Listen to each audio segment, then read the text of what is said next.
যখন ঢাকার রাজপথ গুলির শব্দে থরথর করে কাঁপছে, তখন এই কিশোরীর সাহসিকতা দেখে দেশের জনগণ রীতিমতো অবাক হয়ে যায়। গণ অভ্যুত্থানের ছাত্রদের মিছিলে যোগ দিতে এই স্কুল ছাত্রী স্কুলের পোশাক পরেই, পিঠে স্কুলের ব্যাগ, অথচ ব্যাগে ছিল একটি লাঠি। বুকে অদম্য সাহস নিয়ে এগিয়ে যাচ্ছে নিজের বাইসাইকেল নিয়ে।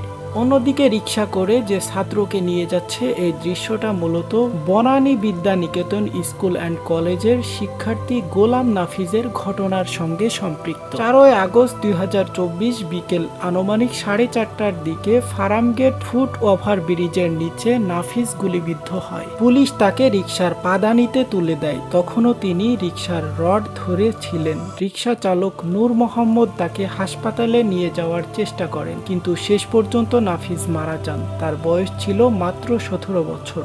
দুই বোনের কাঁধে ভাইয়ের লাশ।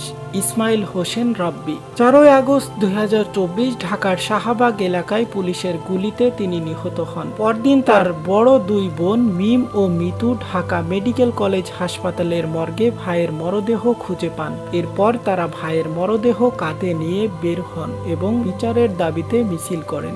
সর্বশেষ যে বিষয়টা, রিকশা চালক সুজনের সেলুট দেওয়া, এটা মূলত 24শে জুলাই গণ অভ্যুত্থানের সময় ছাত্রদের পাশে দাঁড়িয়ে এই সাধারণ রিকশা চালক ছাত্রদের উদ্দেশ্যে সেলুট প্রদান করেন এবং স্বৈরাচারী সরকারের বিরুদ্ধে ছাত্রদের হয়ে সে রাজপথে মিছিল করেন। তার এই অদম্য সাহসিকতার জন্যই তার মূর্তি বা ভাস্কর্য গণ অভ্যুত্থান জাদুঘরে স্থান পেয়েছে।